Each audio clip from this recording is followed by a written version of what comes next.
በስመ አብ ወወልድ ወመንፈስ ቅዱስ አሐዱ አምላክ አማስሩ ወሰዱሱ ለሰኔ በዛቲ ዕለት አይረፈ አብ ጽምዱ መስተጋድን ዘዝክሩ ክቡር ወርስናው ሰናይ አባ ወናፍር ቀዳማዊ ዘላይላይ ግብፅ። አንድ አምላክ በሆነ በአብ በወልድ በመንፈስ ቅዱስ ስም ሰኔ 16 በዚች ዕለት መልካም ሽምግልና ያለው ስም አጠራሩ የከበረ በገዳም የሚኖርና በግል የተጠመደ አባት የላይኛው ግብፅ ሰው አባ ወናፍር አረፈም። የዚህም አባት ገድል የተናገረ አባ በፍንቲዮስ ነበረ። እርሱ ቁጥሩ ከገዳሚያን ነውና። አባ በፍንቲዮስም ወደ በረሃ ውስጥ በገባ ጊዜ አንዲት የውሃ ምንጭና አንዲት የሰሌን ዛፍ አግኝቶ በዚያ እየተጋደለ ብዙ ዘመን ኖረም። በአንዲት ዕለትም አባ በፍንቲዮስ ወደ እርሱ ሲመጣ አባ አቡናፍርን አየው። ፈርቶም ደነገጠ፣ የሰይጣን ምታት የሚያይ መስሎታልና። ይህም አባት አቡናፍር ልብስ አልነበረውም፣ ጸጉሩና ጽሙ ስጋውን ሁሉ ይሸፍናሉና። አባ በፍንቲዮስም በላይ በመስቀል ምልክት አማትቦ አጽናናው። በፊቱም አቡነ ዘበሰማያት ጸለየ። ከዚህም በኋላም አባ በፍንቲዮስ ሆይ መምጣት መልካም ነው አለው። ይህንንም በማለቱ ከእርሱ ፍርሃቱን አራቀለትም። ከዚህ በኋላ ሁለቱም በአንድነት ጸለዩ፣ የእግዚአብሔርንም ገናንነት እየተነጋገሩ ተቀመጡ። ከዚህም በኋላ ወደዚህ በረሃ ካለማወጣጡ እንዴት እንደሆነ በዚያም በረሃ አኗኗሩ እንዴት እንደሆነ ይነግረው ዘንድ አባ በፍንቲዮስ አባ አቡናፍርን እንደምነው። አባ አቡናፍርም እንዲህ ብሎ መለሰለት። እኔ ደጋጎች እውነተኞች መነኮሳት በሚኖርበት በአንድ ገዳም እኖር ነበር። የገዳሚያንን ልዕልናቸውን ሲናገሩ ሲያመሰግኗቸውም ሰው ሰማሁ። እኔም ከእናንተ የሚሻሉ አሉን አልኳቸው።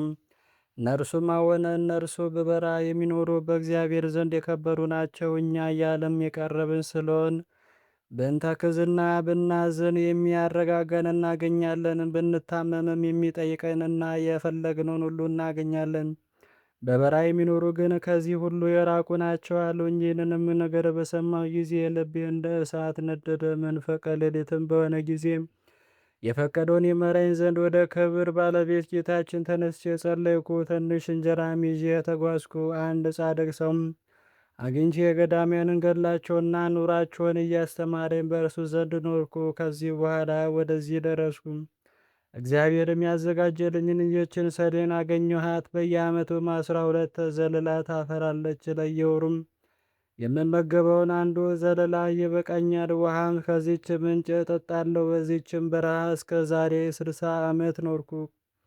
ከቶ ያላንተ የሰው ፊት አላዩም አለኝ። ይህንንም ሲነጋገሩ የእግዚአብሔር መልአክ ወደ እነርሱ የወረደ ክብር ይግባውና የጌታችን ኢየሱስ ክርስቶስን ሥጋና ደም ሰጣቸው። ከዚያም በኋላ ከሰሌን ፍሬ ጥቂት ምግብ ተመግበን። ያን ጊዜ የቅዱስ አባ አቡናፍር መልኩ ተለወጠም፣ እንደ እሳትም ሆነ። በእግዚአብሔር ፊት ተንበርክኮ ሰገደ። ለአባ በፍንቲዮስም ሰላምታ ሰጠው። ያን ጊዜም ነፍሱን በጌታ እጅ ሰጠ። ቅዱስ በፍንቲዮስም በፀጉር ልብስ ገንዞ በዚያች ቦታ ቀበረው። ከዚህ በኋላ አባ በፍንቲዮስ በዚያች ቦታ ይኖር ዘንድ አሰበም። በዚያን ጊዜ ያቺ የሰሌን ዛፍ ወደ ወደቀች የውሃ ምንጭ ደረቀ። ቅዱስ አባ በፍንቲዮስ ወደ ዓለም ተመልሶ የገዳማዊን ዜና ይልቁንም የቅዱስ አባ አቡናፍርን ዜና ይሰብክ ዘንድ ይህን በእግዚአብሔር ፈቃድ ሆነ። ለእግዚአብሔር ምስጋና ይሁን። እኛንም በል የከበሩ ገዳማውያን ጸሎት ይማረን፣ በረከታቸው ከኛ ጋር ትኑር ለዘላለሙ አሜን። ዳግመኛም በዚህች ዕለት የእግዚአብሔር መልአክ ለዮሴፍ በሕልም ተገለጠለትና ሕፃኑና እናቱንም ይዞ ወደ እስራኤል አገር እንዲመለስ አዘዘም። ለእግዚአብሔር ምስጋና ይሁን። እኛንም ስለ እናቱ ስለ እመቤታችን ቅድስት ድንግል ማርያም መከራና ስደት ይቅር ይበለን ለዘላለም አሜን። አንድ አምላክ በሆነ በአብ በወልድ በመንፈስ ቅዱስ ስም ሰኔ 17 በዚች ቀን ታላቁ አባት አባ ለትጹን አረፈም። ዳግመኛም በዚህች ዕለት ፍጹም መናኒ የሆነ የመጻተኛው ባህታዊ ጰላሞን የረፍቱ መታሰቢያ ነው።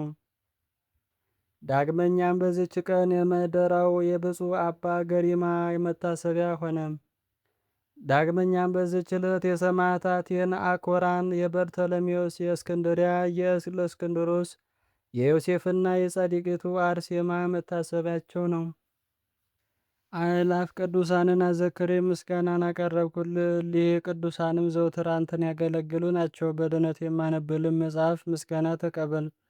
አንተ ብዙ ባለጠጎች ካገቡት ይልቅ የድሃ መበለት ስጦታን ተቀብላልና። ቅዱሳን የሆናችሁ ነቢያት፣ ለማስተማር የተመረጣችሁ ሐዋርያት፣ ሰማዕታት፣ ጻድቃን፣ የትጉሃን የሆናችሁ መላእክት፣ እናንተም ደናግል፣ ቸር የሆናችሁ መነኮሳት ይህችን ጉባኤ በአንድነታችንን መባረክን ባርኩ። አስተባርኩም ከሕፃናቱ ጀመራችሁ እስከ ሽማግሌው ድረስ ይሁን።